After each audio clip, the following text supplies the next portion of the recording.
Now, number 14 in the National Football League, according to the HRap Power Rankings, is the Seattle Seahawks. For the very same reason I just said, I do anticipate them rounding into shape, and there it is. I'm going to see that. Number 3 is, since I said 3, you know it is the Deacondales, the Baltimore Deacondales.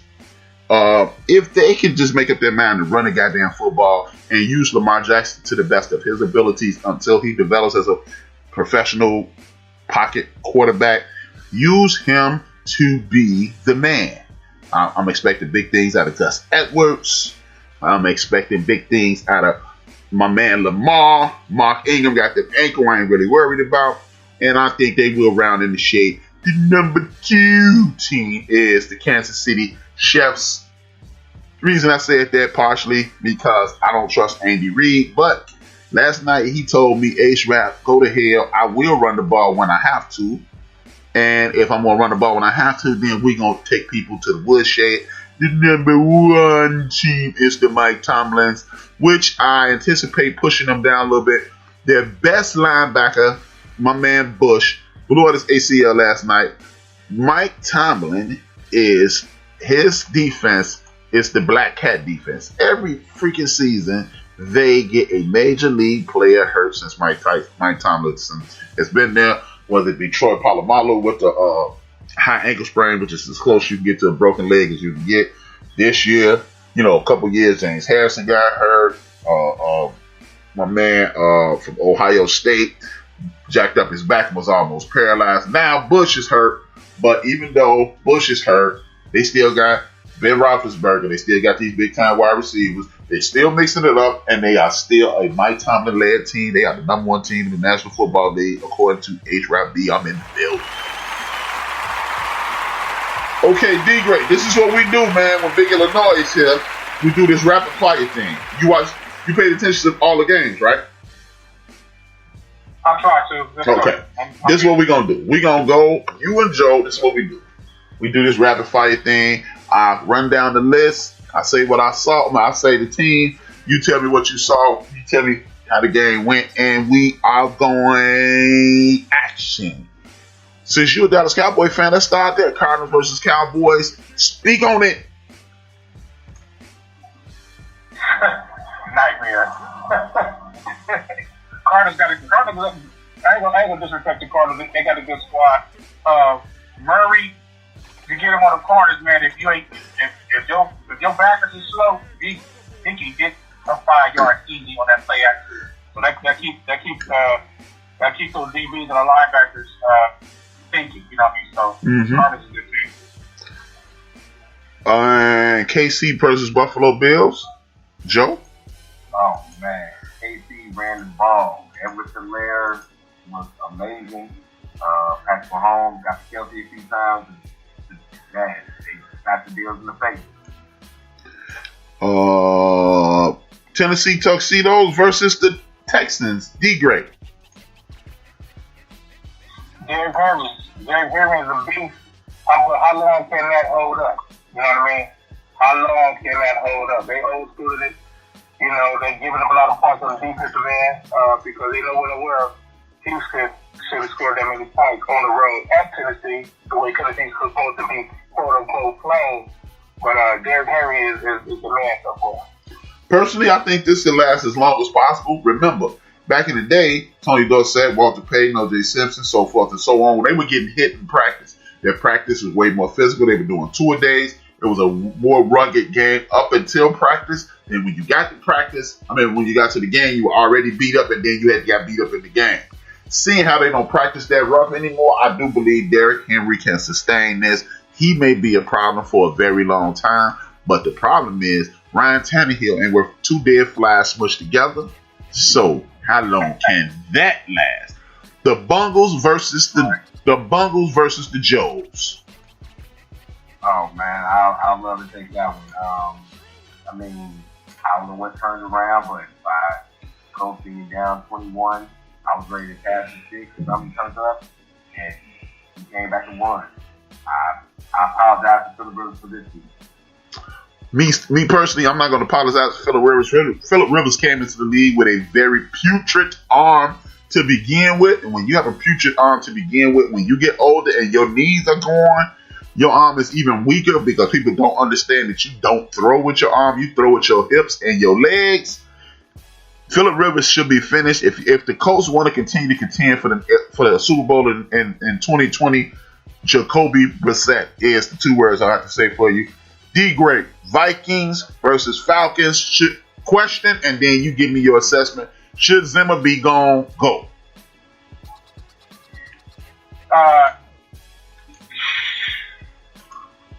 Yeah, I think he played himself off, man.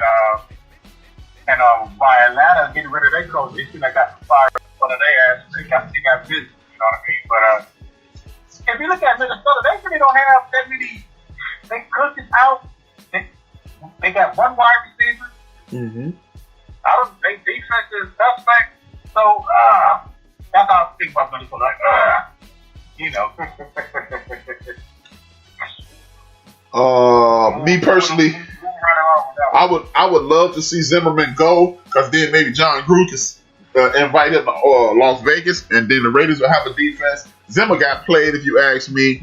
I'm quite sure RC, who's in the chat room, he says yes. That's what I was looking for. Yes to that one. Fire his ass. I hope RC is right.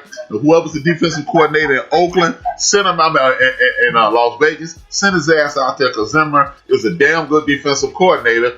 And I think the brass in Minnesota played him. He got a lot of injuries, a lot of players that need to be replaced, and they totally mishandles that. Cut or bench Cousins. Exactly. I totally agree with my brother RC. The Denver Donkeys versus the Patriots. Joe. Man, what I say about this field goal game? Won it. First time Bill Belichick has lost the game, and wasn't no touchdown scored. In regards to Cam, I'm going to give him a certain pass on this, because I don't know what the COVID actually did to him. He wasn't really able to practice. He was off. He was all his targets. I'm gonna give him a pass this week. I expect him to show next week. Bill Belichick is a meticulous coach. He pays close attention to all details on all things that are football. If you are that kind of coach, you need practice time. You need practice time if you're the worst coach in the history of the world. The Patriots have not practiced since before the COVID scare. You cannot go into a professional football game with very little practice, or you get what you get. Cam has been a rhythm quarterback his entire career, and when you're a rhythm quarterback, if you haven't created that rhythm, your ass is not going to be successful.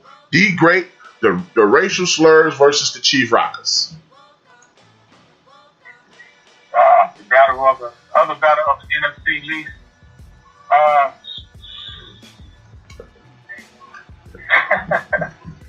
I think the Giants, despite they don't have a running game with Barkley, I can tell you one thing about the Giants, man. They play hard. They play hard. Both teams play hard, man. It's one of those things where I just hope both teams just lose the rest of their games for the rest of the year. I'm going to give the dumbass general manager of the New York Giants a pass this year. Saquon got hurt. He's been doing a decent job on the rebuild. You're right. Very high in battle management. I will give them that. This dude does have them playing hard every week. One thing I respect about the Giants coaching staff at this point, even though they got one of the dumbest coaches in the world, I'm not going to go there. But even though he has galvanized the troops, he has them going in one direction, devoid of a star player and devoid of a solid offensive coordinator, if you ask me. But the Giants playing hard, and that's all you can really ask for your team, is to play hard. Next year, watch out for the Giants. I said it. Watch out for the Giants next year. I said it. Challenge me.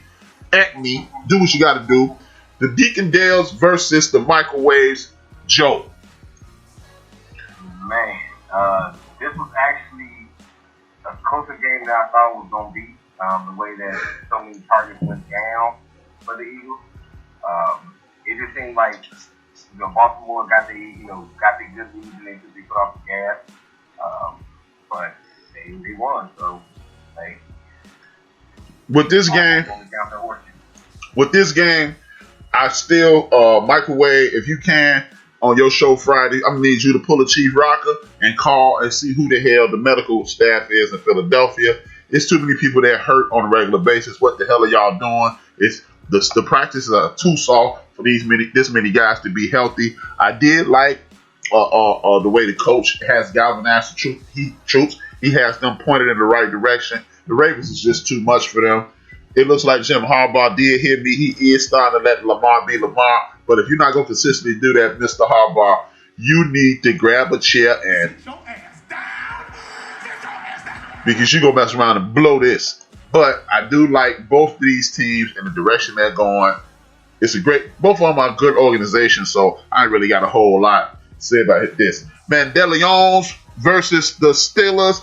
Faker will fail is on the bench. They tried to play it like he's on the bench because of his ankle that got rolled. But D-Grade B, you know the truth. Speak on it.